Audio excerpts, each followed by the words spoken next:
Well, But if you look at it, you think about how we've structured school and with our children and how they've learned to just learn the information and spit it out. It's not about the relationship at all with either the parents, the teacher, or even the fellow students in the room. But when you get out into the real world, what is it all about?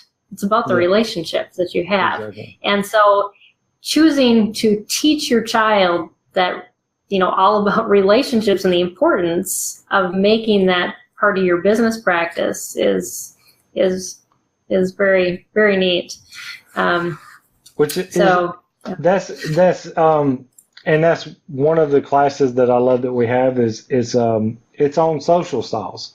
And so mm, there's four different social styles. Just not to bore you with it or get too deep into details. There's amiables, which are people. There's expressives who like to stand out, and they're the life of the crowd. There's mm, drivers who like to get things done, and there's analyticals who are just big, detail-oriented people. And mm, oddly enough, people who are on the autism spectrum are mhm. highly analytical.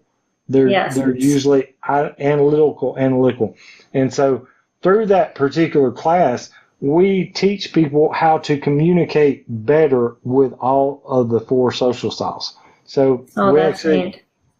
we have a test that helps them figure out what kind they are, and then it also helps them determine what other people are. And so from a conversation that you're having with somebody like me, um, and depending on their surroundings and the clothes they're wearing and the way they shake your hand and the words that they say, you can Hmm. determine which of these styles they are. And so it helps them communicate better with all of the Yeah. people that they connect with. And what was really interesting is we actually have a client.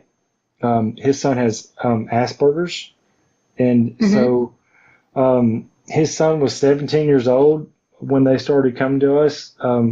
It was more for financial help than anything else. We also do financial coaching, Mm-hmm. but we taught them the things that we know about social styles, and so Mm. he realized that his son was. Everybody has a primary and secondary. And so, like Okay. I'm amiable expressive, amiable first, expressive second. Well, people on the autism and Asperger's spectrum, they're analytical, which is Hmm. it's kind Oh, of like a double. yes. And Hmm. so, what he learned from us, within a short period of time, he was able to communicate with his son in a way that he had never Hmm. been able to communicate with him. And he said, I I had no idea I could have this kind of communication with my son. And not only that, he's also able to have better communication with everybody else. And so, um, That's awesome. the golden rule is treat people the way that you want to be treated. The platinum rule is Hmm. treat people the way they want to be treated. And so everybody's social style is different. If I Yes. learn your social style, Exactly. I can treat you the way you want to be treated. And so Hmm. analyticals just need to be treated a certain way, and you can communicate with them very Yep. successfully.